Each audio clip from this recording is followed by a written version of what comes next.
Hey guys, my name is Peril, and welcome back to another Wizard101 video. As you guys may know, there is an event that runs once a month, typically at or near the end of it. It's where you basically run a random gauntlet for free, but for doing so, you can get even more rewards. I'm talking about the Portal of Peril. I'm bringing this up today because yes, while the event has most definitely ended by the time this is uploaded, over the past few days, and even last month running it, I've noticed some issues that I feel must be addressed.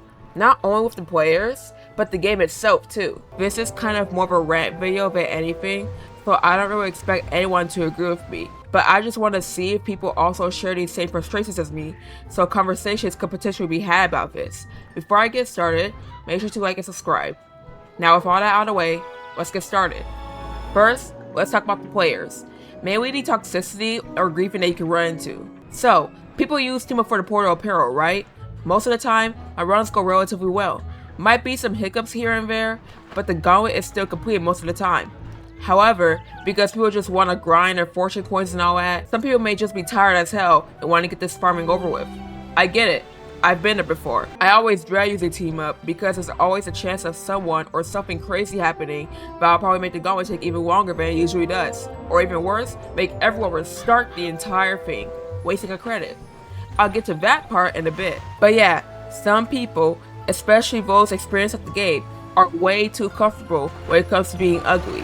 Like I said, I get it. You want to get the farming over with. But don't give people a hard time just for casting a card you don't like or whatever, or isn't exactly doing something you want them to do. I've been in that position many times, especially as a hitter. And while I would grow frustrated, I would keep those frustrations to myself.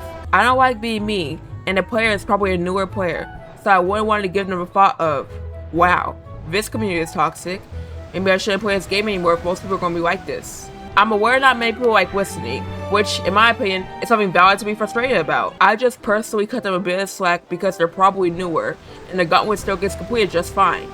Now, on top of this, let me tell you a small story. Last month, I was just doing the Peril voyage on my storm, right? Nothing crazy unusual going on. But you know how people typically use their Waru AoEs first turn instead of other ones they have? Yeah, at times, depending on the situation, I will use Tempest, especially if the mobs had low enough HP, so I'd be sure I killed.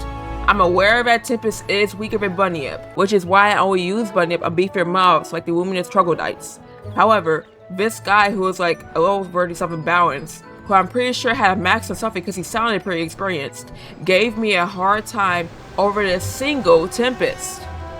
Everyone else, including me, was quite confused because it's still an AoE, you know? It's not like I was going to use it the entire gauntlet. I just typically like saving animation time from time to time. When he asked why I didn't use Bunyip, I replied with one word and one word only. Slower. I kid you not, that made this guy go on a tirade about that simple card. I really didn't care that much because at times, I tend to listen to music during farmer sessions, so I wasn't really even paying attention to what he was saying. It was only at the end of the dungeon where I realized he kept nitpicking every single thing I did, just because of that one response. And that one Tempest. Talking about me making certain moves. Talking about me not making a group. I'm worried not the only one who can do that. Talking about me not stagger joining. And honestly, I just really wanted to get the gauntlet done. The thought of leaving didn't really cross my mind because that's just a credit wasted. And not only that, but those two other people who were doing anything at all will have suffered for his toxicity. And I don't like punishing everyone for one person, especially as I was the only one who was a high enough level to actually hit and kill. I didn't even notice who was going on a massive tirade, but when I did, I just said something along the lines of, thank you for the tips, and I actually did appreciate them by the way. I just didn't care enough to heed them because I just wanted to get my fortune coins and leave. And then I added, but I didn't come here to be told how to play, and just blocked him, or ignore him. One of the other members of the team was apparently about to say something, but I already handled it. I was glad at least someone was on my side though, because it was just a Tempest. And I only responded with one word before his entire tirade. It's almost like he was looking for someone to take out his pent up frustration on, even for the dumbest reason, and that's not okay. Adding a note though, if you didn't know, ignoring someone actually keeps said someone from joining your team ups. So let's say someone gets you angry and annoyed for any reason, right? And you don't want the chance of running into them again? You can just hit ignore, and boom. Whenever you team up, you won't have to risk running into them anymore. I didn't know about it last month, but I found out days ago. Now let me go ahead and talk about the bugs in the Portal Peril. If you've been running the Perilous Play or a Cursed Play Gauntlet quite a bit, you may or may not have ran into this one gauntlet breaking bug. I have twice, and as a result, I lost 600 additional spell minutes I could have had by the end of this event. How? Well, apparently I didn't collect credits on a few of my characters, so some of them will have exactly 14 credits in total, which is what's needed to flip the entire bar. However, if you don't kill the final boss in even one run, for whatever reason, you can kiss that final reward goodbye. If it's happened on 2 characters, so I already lost a buttload of spell minutes for something absolutely out of my control and because of people's impatience. Now, here's how that bug works. At the beginning of the gauntlet, if you've been running it, you know the first fight will be a double boss fight against a fire and ice boss, Olivia and Kenneth. You know that unskippable cutscene where they get possessed by phantoms, then they become fightable? Well, sometimes, for whatever reason, the unskippable cutscene won't freeze for 1 or 2 people. This has happened to me a few times, but I will usually just wait on the side of the stage, instead of going into the middle of it. And that's where the problem happens. If you head to where Kenneth and Olivia are standing before they get corrupted, depending on where other people are in the dialogue, the dual circle will activate, but there will be no enemy there because Kenneth and Olivia haven't been possessed yet. When the dual circle goes away, the gauntlet bugs out and Kenneth and Olivia never get possessed, making them remain unfightable. And of course, if they're unfightable, you can't resume the gauntlet, so everyone has to leave. And the person usually responsible for this bug is the one who heads to the middle of the stage while they're talking. Guys, I get it. You want your fortune coins, but surely you can wait for a cutscene before you go in. The first time I ran into this, a guy did this on purpose.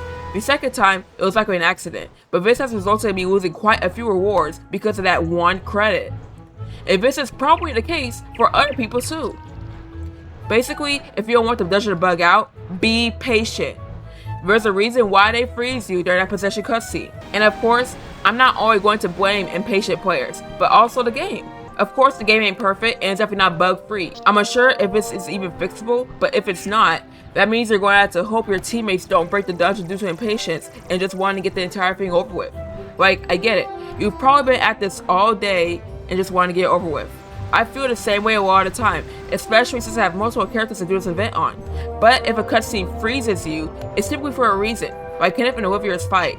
If you do happen to not be frozen by the cutscene whatsoever, at least go as far to being on the side of the stage.